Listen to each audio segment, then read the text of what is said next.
In this video, I'm going to share how to use Insight Maker, which is a free tool to create causal diagrams. We will create a simple diagram and then we will make it a little bit more complex, and we discuss how we can use this diagram in order to find issues in the system and available solution for the system.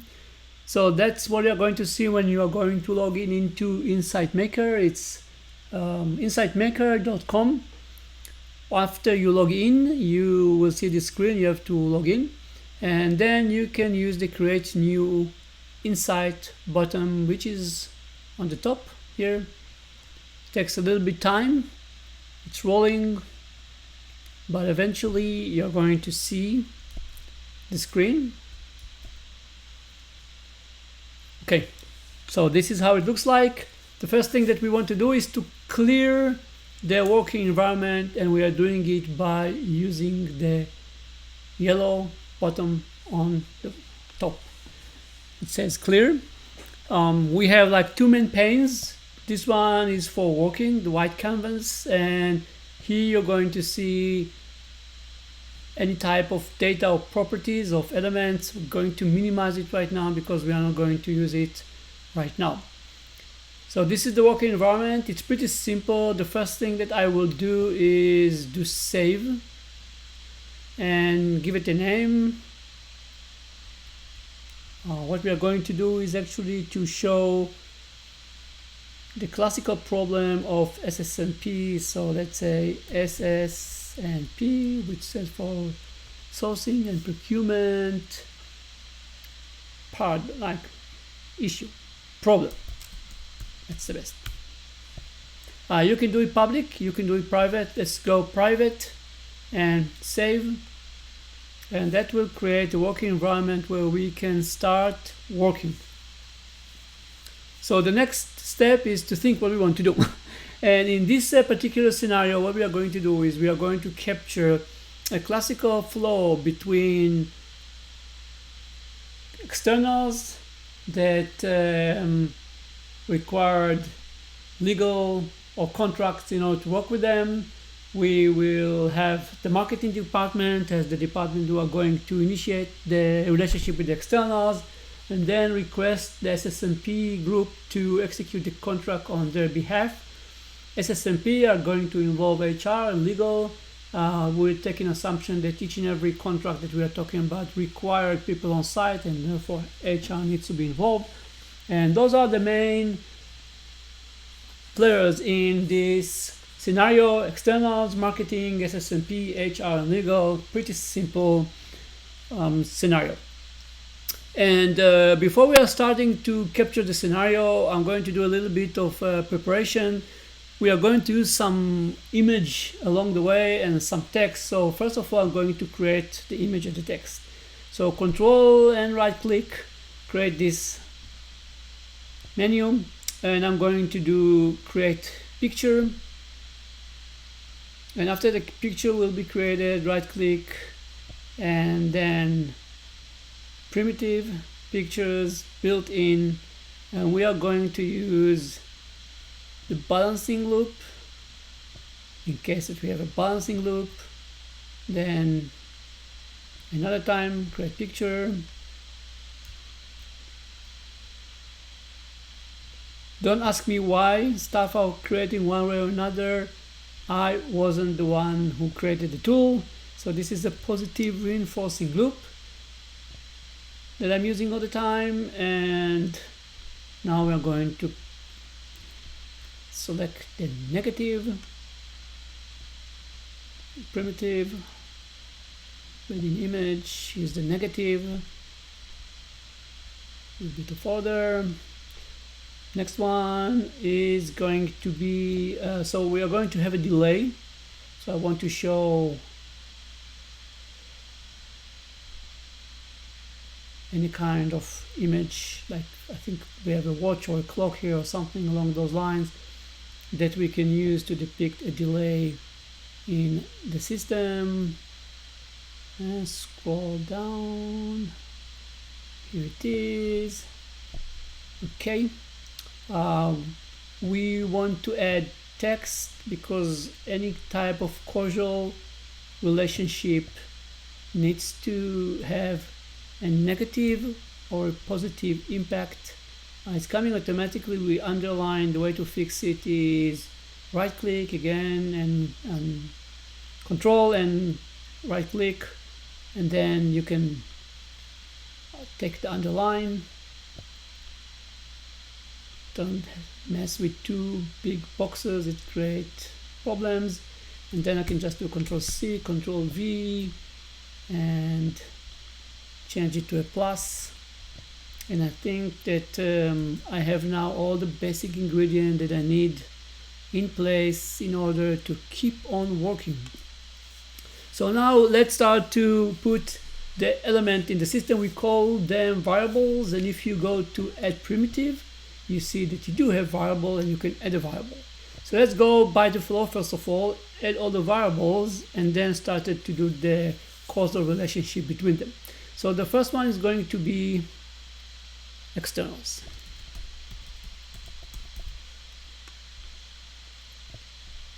Control, right click, variable. Next one is going to be our beloved SS&P group.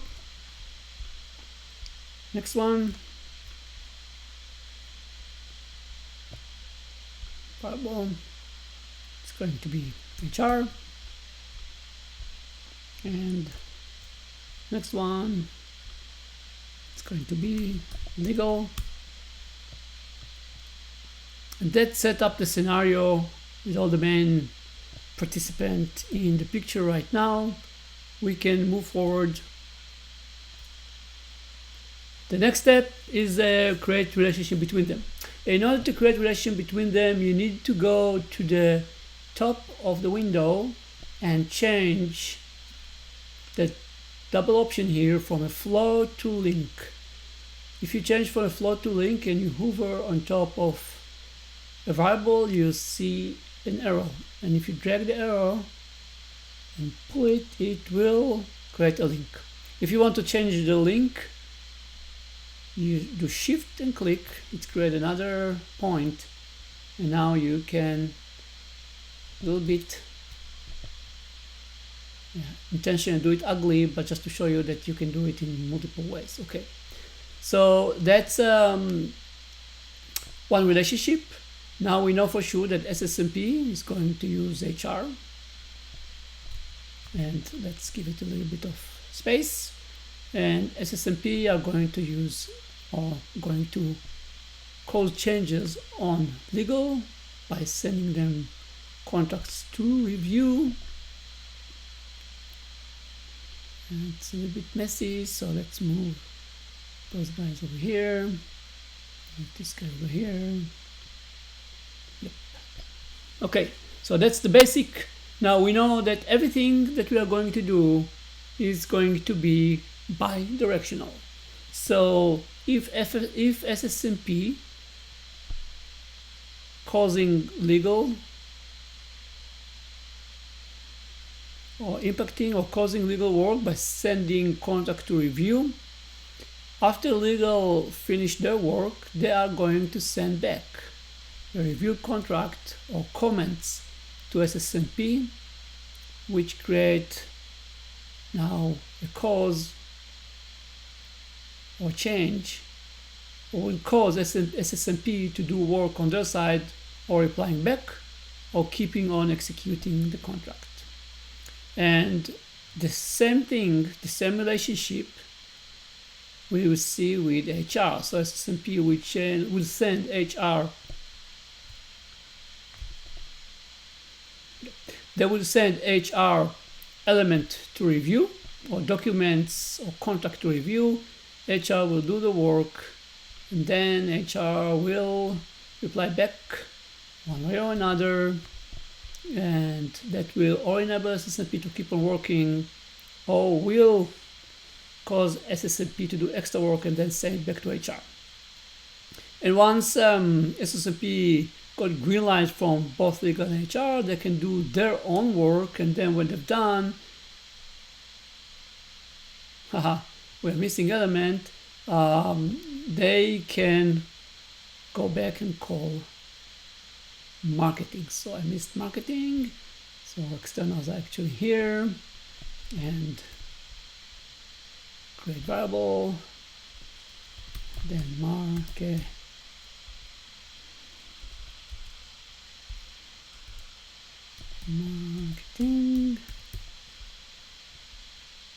and when it doesn't work, okay. And actually we have a relationship that way. If we want to beautify it, you know how to do it.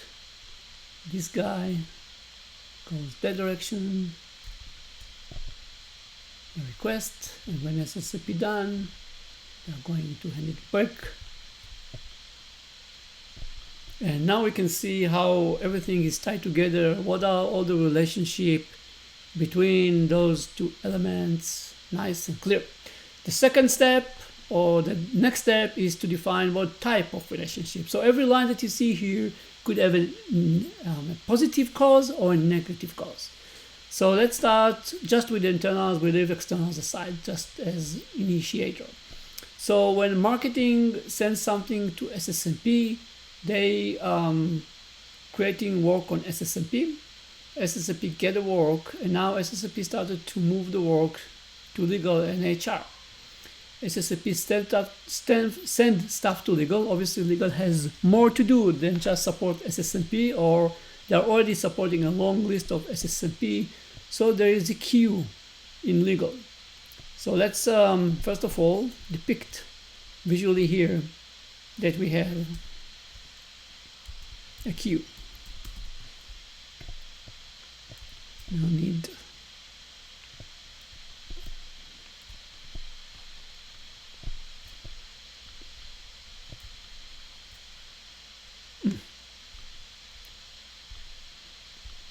Okay, and we can go style here if it's not working, remove it, and change the point into 12, and now we have a nice depiction that there is a queue. And due to the queue, it will take time up until legal will reply back, which means that we can take our depiction of a delay and put it here as well, so we know there is a delay. And based on this flow, we know that actually there is a negative cause between SS&P to legal because they're just increasing their queue. And the same thing is going to happen backward. It takes a lot of time to legal to process the queue, and when legal processing the queue and they're returning it back, it takes time, and the delay simply causes a negative impact on SS&P. And the same scenario will happen on the HR side. So we have a queue and a negative impact on the queue that will cause a negative impact on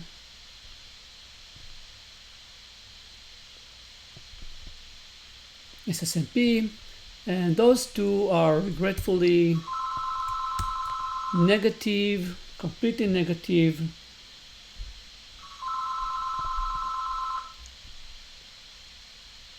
loops. So negative reinforcing loop. Oop, you see the line? This is wrong, so Control Z, and it's wrong because I didn't switch back to flows. For if I build links, everything will have a link, and if I build flow, there won't be links, which means that it's easier to do the work. So this is negative and this is negative. It's a negative influence. There's more work coming in, more time it takes them to process, more bad influence on these guys, and same here. And the poor SS&P guy are in between. And obviously, as marketing add more flow, more data or more contracts to process on SS&P, it has a negative impact on SS&P, and as a result, it takes SS&P and HR and legal more time, and The end result is a negative impact on a negative cause to marketing because they simply stuck without ability to involve the externals that they wanted to involve in this process.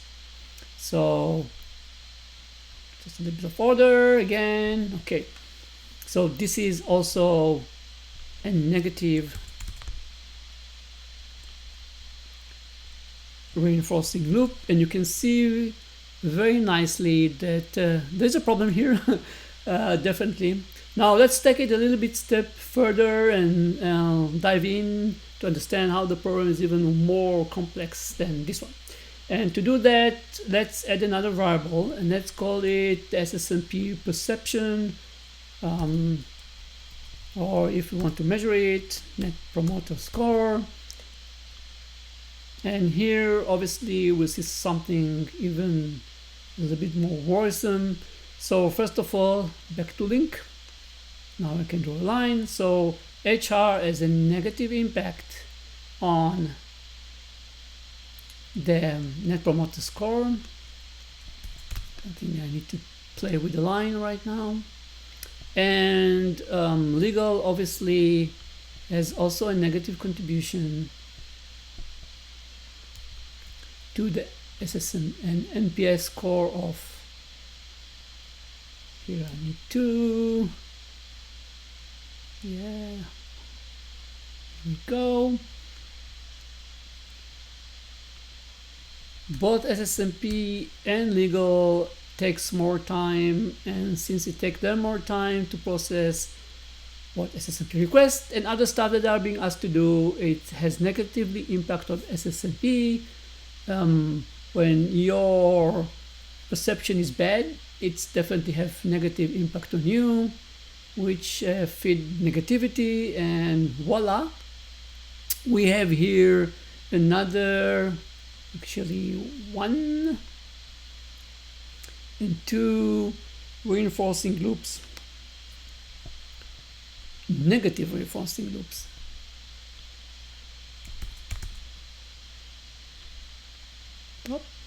The line again, which means that I didn't switch to flows. Now I switch to flows, no lines, and here's 1 reinforcing, negative reinforcing loops, and here's another one, S&P, HR.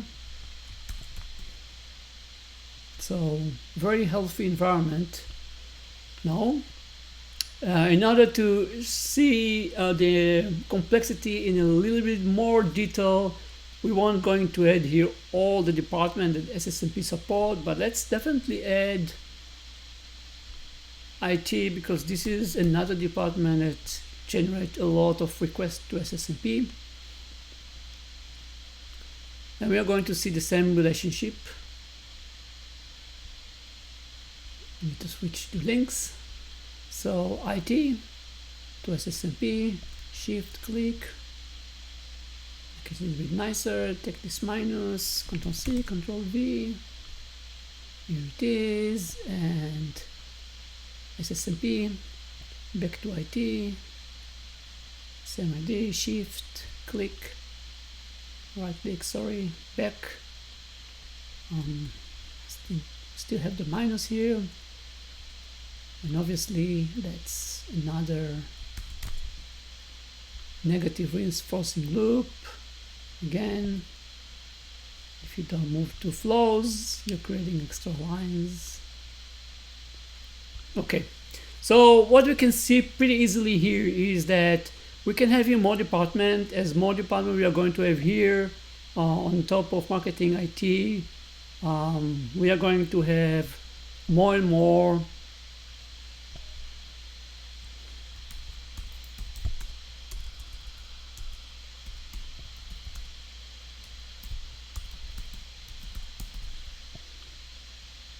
simply we are going to have more and more complexity on SS&P. If I want to depict it, I'm going to add a link to create a line, and this time I'm going to make the line solid line and make the line here dashed line, just opposite, because this is not actually a real, it's just to show us that shift click, just to show us, okay, here's the line goes nicely, that the complexity here can be with more departments, and as more departments are in the complexity, more work on SS&P, more work on SS&P, more work distributed to HR and legal that obviously are dealing with other requests. Queues are growing, takes time to process it,